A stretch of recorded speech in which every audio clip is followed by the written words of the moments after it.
Oh, good. We're live in the group. Here we are, everyone. Perfect. Hey. Today we're taking it back to the basics. We've had quite a few people in here that are like, how do I start? What am I supposed to do? We're going to go through your first steps here because I know when you're getting started, one of the hardest parts is what the hell am I supposed to talk about?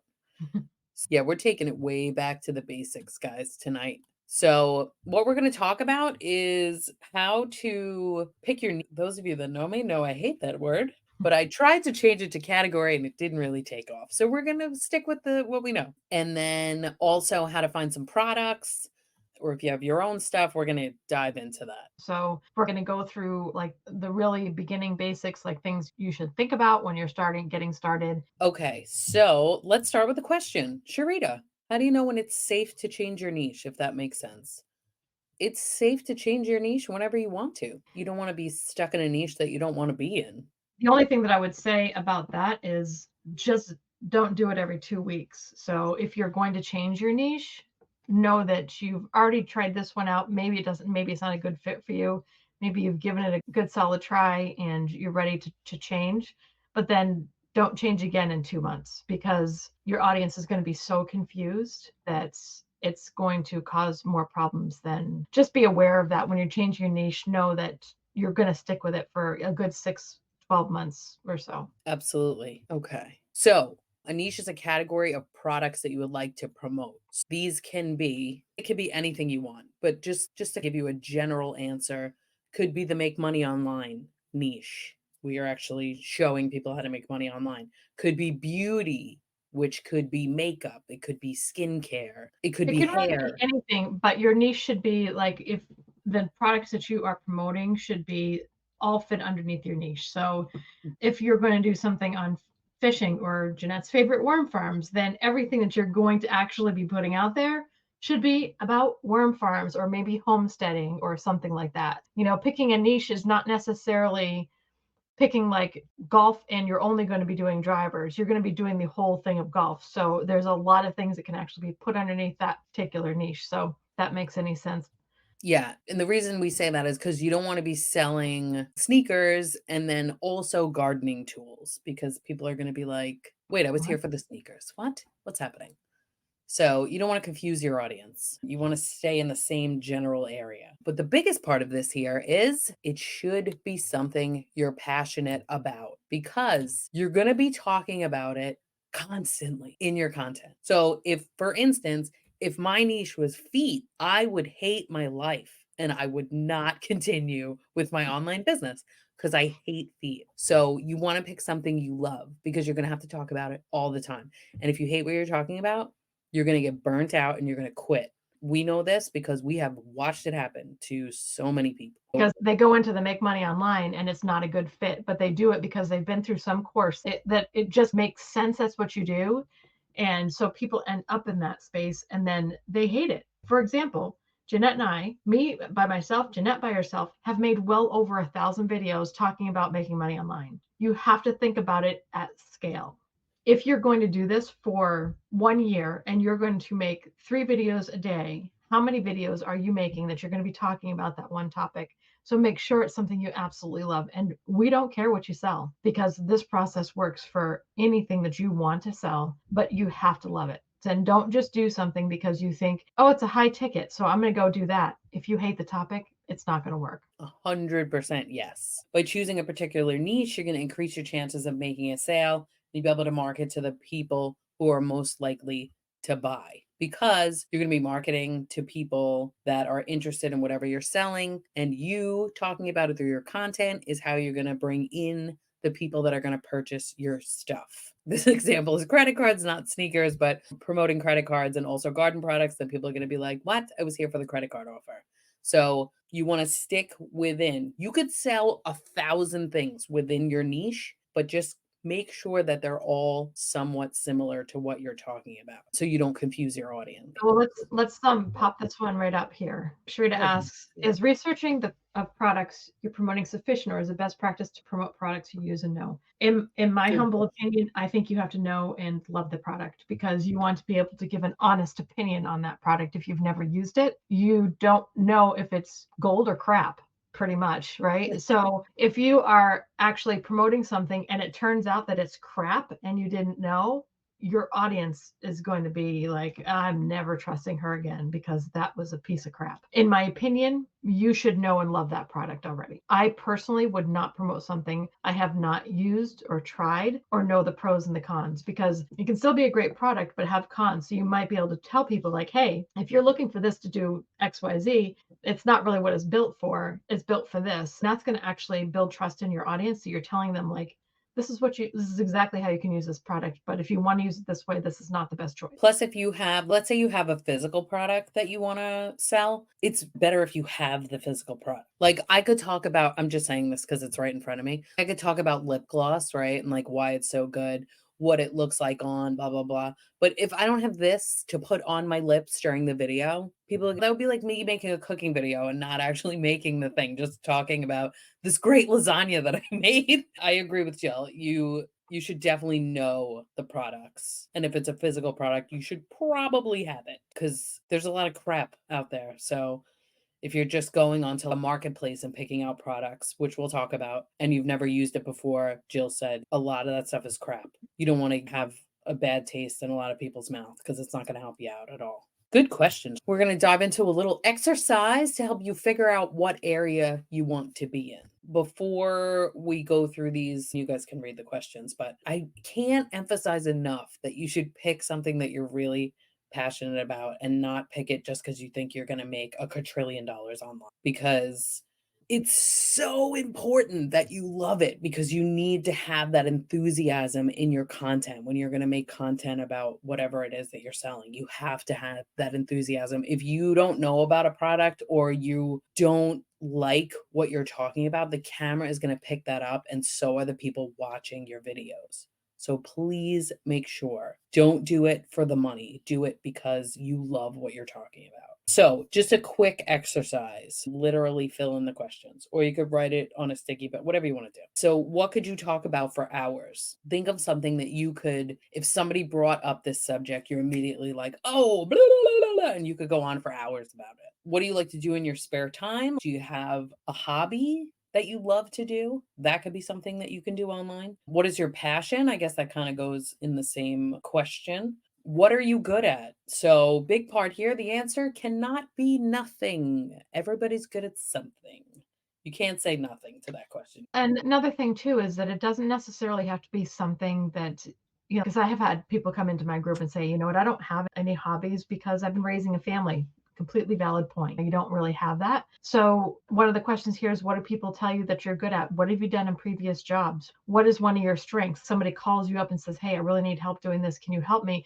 And it may not be like hiking, but it could be something like, maybe you're a really phenomenal organizer and you can actually recommend products. You can do books if you want to. You can do courses. You can do whatever you want with it. It doesn't necessarily have to be a particular hobby or a passion that maybe it doesn't come right to your head. But think about what other people are talking, what other people say to you that say you're really good at that, or they call you to help because they know you're like phenomenal at that one thing. What skills have you acquired over the years, personally and professionally? And out of those skills, what do you enjoy the most? And then how can those skills be related to what you love? And then what problems can you solve? Answer all of these questions to really bring out, because it's not something that you like do all the time because life gets in the way. And maybe it's something that you used to do and you forgot about. Answering these kind of questions will bring up like, okay, I see a pattern here. This is what I should do. So definitely use these questions to help you figure out what category you want to be in. Remember, you don't have to be stuck in the same niche forever. So don't overthink it. I know a lot of people are like, I just can't decide what I want to do, or I have a million passions. I've had a couple of people tell me that. And I'm like, all right, pick one. Don't try to do 3 different niches, because if you're going to do 3 different niches, you're going to have 3 different social media accounts that you're making content on. And I'll tell you right now, that's impossible to do, especially in the beginning, because it's hard enough to make content for one account in the beginning. So pick one. And again, you don't have to do this forever. If you do it for a couple months and you're like, I don't really know what I'm doing here, you could change it. You could transition into something else. You can add stuff on to make it different. So that kind of leads into this. Explore what you like and evolve as you go. You have to test some stuff out to see what works for you. Let's talk about what we've done, right? So this is a perfect example of evolving your business. So Jeanette and I both started out with affiliate marketing, and we ended up selling a particular product. And once we got really good at the affiliate marketing piece and bringing people into our world and actually figuring out if group juice was right for them, we started actually seeing like there was pieces that were missing for some of our people that we could plug a hole in. So we develop a course. And so our course is now what we sell. We sell our course, and we are basically taking that course and growing that course. So as people come in, they have more questions, more problems, more things that need to be solved. So we keep adding to the course. So our course is evolving. If somebody is looking for a funnel, we can help you with that. If you don't know what autoresponder to use, we can help you with that. So we still have those affiliate marketing pieces, but what we're doing now is we're selling a course. We're helping people to get started. And then maybe some people need more help. So then we also have a coaching program on top of that. So your business will evolve. Is it something that we ever thought we were going to do? 100% not me No, at all. Your business changes and evolves as you grow, because you're going to grow a lot as a person as you're developing your business. Things will change. Don't think that whatever you're going to start right now is exactly what you're going to end up with, because it's going to change, guaranteed. you're going to take stuff out, you're going to add stuff on. It's crazy what happens once you start doing this. And once you start doing this too, your brain starts to think differently. And then it opens your mind up to really what the possibilities are and what you can actually do in your own business. So people change their niches over time. So don't stress about that. But also don't dwell on it. Don't overthink it. Like you have to start in order for this to work. Just pick a thing. Once you pick your niche, you can start searching your niche on Google. When I first started, everybody was like, go on ClickBank and pick products. I don't recommend going on ClickBank because the products on ClickBank are shit and you don't want to sell your customers shit. My recommendation, what I have found, and I've literally done this research, so this is why I'm telling you this, just go on Google and search. You'll see on the bottom it says, if you love health and fitness, an example would be type keto affiliate programs in Google and see what comes up.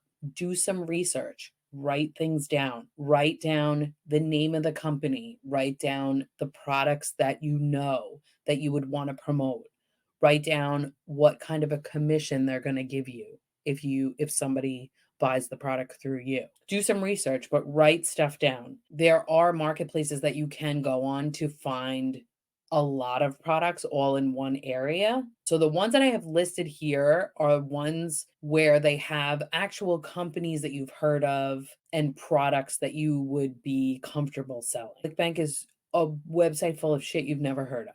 CJ Affiliate is a really good one. I actually was looking through Rakuten. They have their own marketplace. Impact is another good one.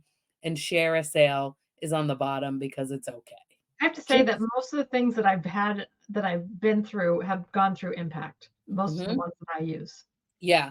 I've actually gone through one. I forget what was on CJ Affiliate.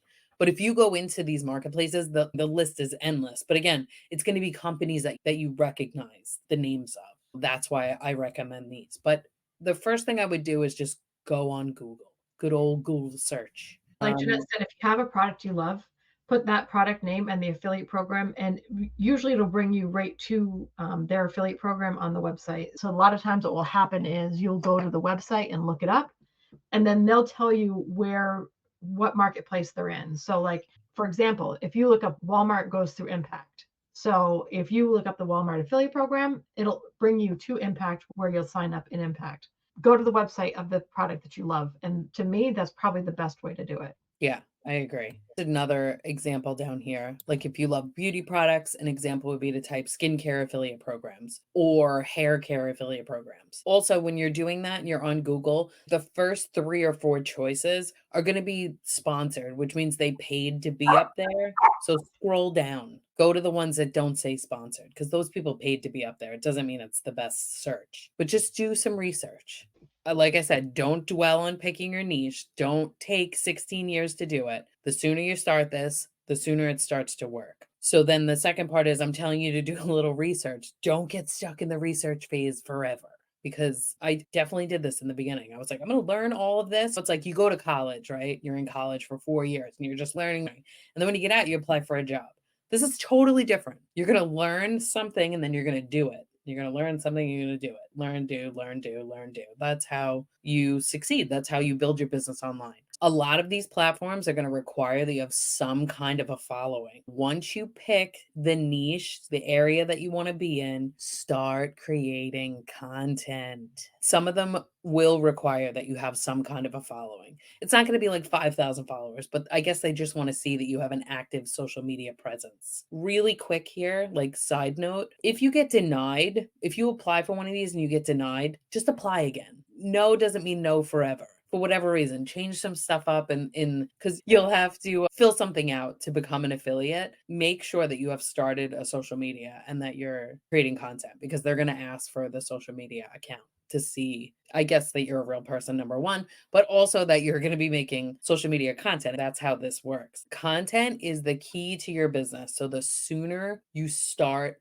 the sooner you get comfortable with it and you get better at it over time. Let's just throw this out there, right? You have to create content if you want to start an online business. I tried to do the least amount of things possible when I first started online.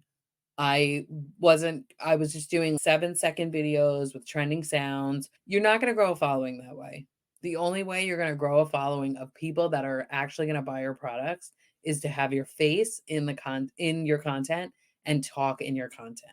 If you can't do that, don't start. That sounds terrible, but I'm just being honest because it's just not going to work. I promise you it's not going to work. I think the only time that works is if you are doing something that doesn't require, because really what you're doing is you're creating a personal brand. So you're putting yourself out there just like a local store, and somebody's going to watch your stuff and they're going to get to know you and they're going to get to trust you. And the reason that you are showing up with your face is because you want them to get to know you. You want to create those relationships. It's a little bit different than having a brick and mortar store because you don't get to go in and talk. They don't get to come into your store and talk to you. The only place they see you is online. When does it work that there's not a face that's associated with it? Maybe you're selling dog stuff and your dog is the star of your content instead of you. And Mhm. that works. It works because you're selling dog stuff. So you give your dog a voice. And it's that relationship piece that actually creates your business.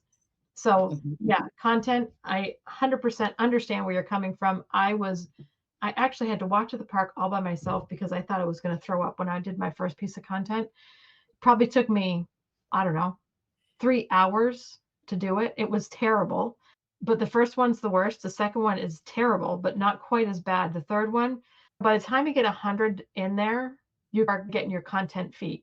Like, you're like, okay, this isn't so bad. And you've probably gotten your first haters by then. But then you start putting your stuff out there and you realize all you're doing is sharing something that you absolutely love and you want to tell somebody about it. So tell somebody about it.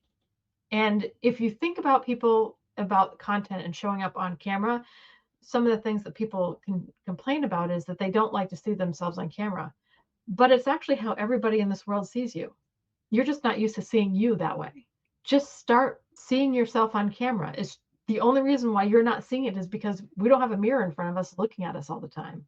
But Mhm. it's no different than putting your face in front of somebody else at a store or in front of somebody at wherever you're selling your stuff. It's no different. You're just doing it digitally. Wait, let me say. Jody, content, my most dislike word. So it's totally valid feeling. Everybody feels this way in the beginning, but it is a necessity. And I tell you that because it really is. People like to buy from people. So you wouldn't think nowadays, right? We're in like the digital age where people can just shop and do whatever they want, like online. They don't have to talk to anybody. People still like to have human interaction. And if somebody's selling a product, right? Let's say you're buying a product online and you're like, oh, but I have a question. Who are you going to ask that question to? If you're selling something that somebody wants and they have you and they can ask you the question, you can answer it, you can help them make that purchase. So that's the difference too, is that people have someone. You're like the brand of the store, right? You're talking brick and mortar. Like you're the owner of the store. You're there when they come in. You're like, "Hey, how are you? I'm Jeanette. I'm the owner here. Do you have any questions? What can I help you with?" That's you, but in content on camera. So it's weird. It is, but it is something that you'll have to get over to do this because the only way this really works is if you're in the videos or like Jill said, if you're doing pet products, like your animal is in the video. But then you have to give that animal a personality too. You're gonna have to do like voices for it and stuff. Listen, Jill and I have been through some shit. We have been through the ringer to make this work. All the stuff that we teach in here is because we tried and it didn't work. So we teach you what worked. And that's why we have these groups. That's why we make content about the things that we do because we have failed our way through this and we found what worked. And once you get used to creating content with yourself in it, it obviously it's so much easier. You can just do it, but your following will grow so much faster. And the difference between you making content that just attracts random people and making content to attract your audience is that when it's your audience, they're following you because they're interested in what you're talking about. So they're already interested before they're coming into your world. And then you have people that are actually interested in the shit that you're selling. You could have 1 million followers. If they don't care about what you're selling, they're not going to buy anything. So who gives a shit about all those followers? By you having your face on camera, you're growing your personal brand. So you're growing a shit ton of followers that are interested in what you're selling, that will be way more likely to make a purchase from you than not. Oh, and listen, we'll give you a little tip. This is Jill's tip. I would highly suggest take your camera with you in your house and actually create videos of everything you're doing. So if you are making a cup of coffee, put your phone right up there, hit record, and explain what you're doing. If you're cooking dinner, do the same. If you're vacuuming, do the same. If you're dusting, do the same. So that at the end of the day, you've made 5, 6, 7, 10 videos of yourself doing silly stuff around the house. Doesn't have to be anything great. And by the end of the week, if you are doing 4 or 5 videos a day, you are already 20, 30 videos in to creating your content. Nothing you have to post, but it gets used to you seeing yourself in video. It gets you used to hearing yourself in video. It gets you used to how to edit videos. Taking videos of yourself around the house is probably the easiest way to ease into this process. The only caveat is that set yourself only so many days to do it. And at the end of that, create a piece of content and post it. And I can tell you from personal experience is don't stop posting, because if you take a break from posting, it is, if you go on vacation and not post for a week, and we still do this now, when we stop making content for a couple of days, it's really hard to get back into the habit of making content. So once you start making content, don't stop. That's very true. It's so hard to get back into it. If you're not showing up for your audience, it's like not having the doors to your business open, right? So if you're not putting content out there, your business isn't open, because the only way somebody knows about you is if you're putting content out there. You have to do it every day. You So, really and do. we do have tips and tricks. There are some days that you just can't. And then you should have some in your drafts for those days that you just can't, because life happens and you just can't. But you have to have some in your back pocket so that you can post anyway, because just because you can't make it doesn't mean it can't be posted. Okay, what are we going to do? We're going to pick a niche if you don't have one yet. You're going to pick a niche and you're going to start researching what products to sell. Also, if you have your own products, let's say you make t-shirts or something, this is the same thing. You can sell that online through your content. It could be anything. You could also make stuff up. We'll get into that a little more advanced, but pick what area you want to be in, pick your niche, start researching some products, and get on camera and start talking. Figure out what platform you want to be on. There's a whole bunch of them, but start with one. We like TikTok and Facebook. Those are our jams.